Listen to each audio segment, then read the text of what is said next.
Rádio Independente. Direto ao ponto.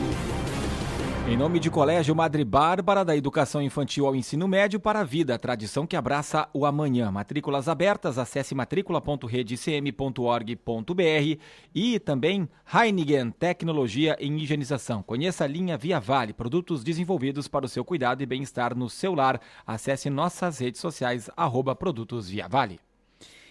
No Direto ao Ponto, nas sextas-feiras, a participação do médico e gourmet Dr. Marcos Frank. E eu vou, antes de chamar, né, a falar aqui o tema, a gente recebe um material, né, do Dr. Frank antes, né, o texto, pelo menos, né, e já causou alvoroço aqui, viu, Dr. Frank, com os pratos. Deixa que ele fale os nomes. Mas, os nomes eu vou deixar com o Dr. Frank. Cuidado com o que pedir para comer ou beber em Portugal. Tem cada prato que... O pessoal ficou em alvoroço aqui, hein, Dr. Frank? Bom dia. Bom dia, pessoal. Eu acho que depois de tudo que nós passamos aí nas últimas semanas, né, com enchente, com desgraças, e agora o sol voltando a brilhar, a gente pode voltar a rir um pouquinho, né? Claro. E brincar um pouquinho com as expressões. Brasil e Portugal são países irmãos. Nós herdamos costumes e herdamos a nossa língua de Portugal. E, às vezes, a gente esquece que tem algumas palavras lá que têm outros significados. O que eu fiz hoje foi isso, foi brincar um pouco com esses significados aí, e com palavras de duplo sentido, mas que são reais. Se alguém for a Portugal, vai se deparar, por exemplo, com um anúncio lá de porra recheada. E vai ficar pensando o que será que é aquilo, vai rir, e se ele olhar bem, ele vai ver que aquilo é um churro. É o nosso churro aqui, né, que a gente faz na maquininha, que a gente recheia com doce de leite ou com alguma outra coisa. Em Portugal, o nosso churro é chamado de porra recheada. Vejam só que nome. A outra expressão engraçada, tem uma região de Portugal lá chamada Monção. Uma pequena região lá, e eles têm uma feira. E nessa feira eles servem um cordeiro lá, que é muito famoso. Seria o cordeiro à moda de Monção. Mas eles têm uma palavra especial para definir a maneira de fazer esse cordeiro, que é foda à monção. Então, se alguém oferecer para vocês lá em Portugal uma foda à monção, saibam que é nada mais, nada menos do que um cordeiro feito à maneira de monção. A palavra mais engraçada, inclusive eu mandei para vocês aí uma foto de um cardápio de um restaurante português no Rio de Janeiro, que foi quem me inspirou para fazer essa coluna de hoje lá. E é um prato chamado punheta. E a punheta vem de punho, de usar o punho. A gente sabe o que significa no Brasil, mas em Portugal, uma punheta significa um punhado de alguma coisa. E a punheta de bacalhau é um bacalhau cru, feito com azeite, alho e salsa, e ela pode ser feita de uma maneira especial também. Ela pode ser feita uma punheta com grelo à vista. Essa aí é demais, né? Então, se vocês pedirem uma punheta com grelo à vista, o que vai ser servido para vocês?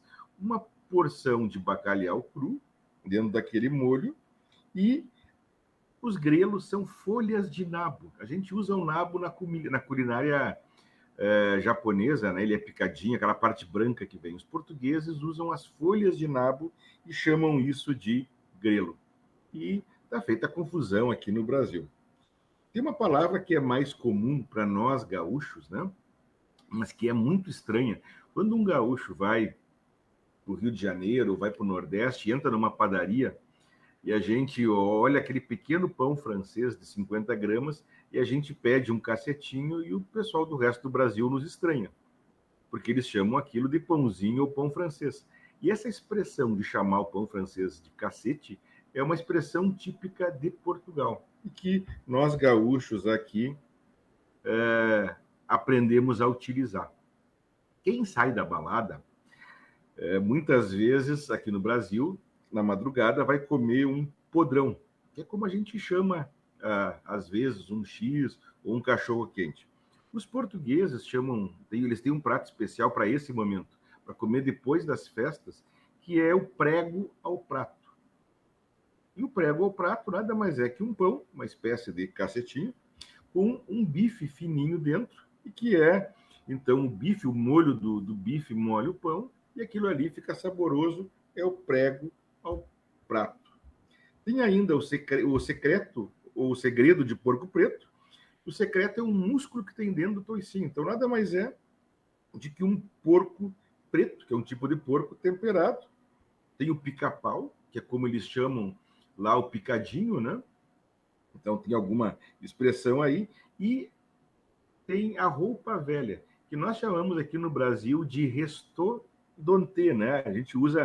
A gente afrancesa a palavra para dizer os restos, aí todo mundo conhece. Vou fazer um restaudanté. Eles chamam lá de roupa velha. E além disso, só para terminar, separei ali alguns vinhos portugueses que têm nome engraçado, e que a gente volta e meia, as pessoas postam isso nas redes sociais, porque a gente acha graça de ler, por exemplo, lá a Vinha do Puto, o Monte dos Cabaços, o Chão das Rolas, a Quinta da Pelada, a Rapariga da Quinta, o Monte das Abertas e assim por diante. Então, o objetivo de hoje era mostrar que, como na culinária, às vezes as palavras de um país para o outro mudam de sentido e se tornam tremendamente engraçadas, né? A ideia de hoje era fazer todo mundo sorrir um pouquinho aí com esses nomes estranhos de pratos culinários famosos que se comem em Portugal e que podem provocar certamente riso nos brasileiros quando veem isso num cardápio lá escrito com todas as letras. Quantos nomes, hein, Dr. Frank? É bem curiosa mesmo a situação. E olha só, tu estava falando sobre essa situação e já chegou aqui uma mensagem com foto da Fabrina Severo, lá de Arroio do Meio, e ela diz, tenho esse vinho português, veja o nome. Ela manda uma foto do vinho e que diz Putos, um vinho tinto. Isso aí, é um dos tipo vinhos Cabernet aí. Sauvignon, ela mandou aqui a foto. Então, não para por aí, né, Dr. Frank? Não, o puto em português de Portugal significa um menino, uma criança, né? Então não é uma expressão como nós temos aqui, né? Então, para eles lá é perfeitamente normal falar isso. Qual seria a tua sugestão de prato e de vinho para o prefeito Marcelo Calmo? Eu acho que o Marcelo, aí, depois dessa semana cansativa aí que ele passou, ele podia lá comer um bacalhau aí com o vinho do puto, né? Tudo tá bem, bom. Frank? Tá bom, Dr. Frank. Muito obrigado pela tua participação. Um bom final de semana. Um grande abraço a todos aí. Abraço. Lembrando que esse conteúdo, inclusive com os nomes dos pratos, no independente.com.br. O quadro Direto ao Ponto, nas sextas-feiras, com o patrocínio de Colégio Madre Bárbara, da Educação Infantil ao Ensino Médio para a Vida, a tradição que abraça o amanhã, matrículas abertas. Acesse matricula.redcm.org.br e Heineken Tecnologia em Higienização. Conheça a linha Via Vale, produtos desenvolvidos para o seu cuidado e bem-estar no seu lar.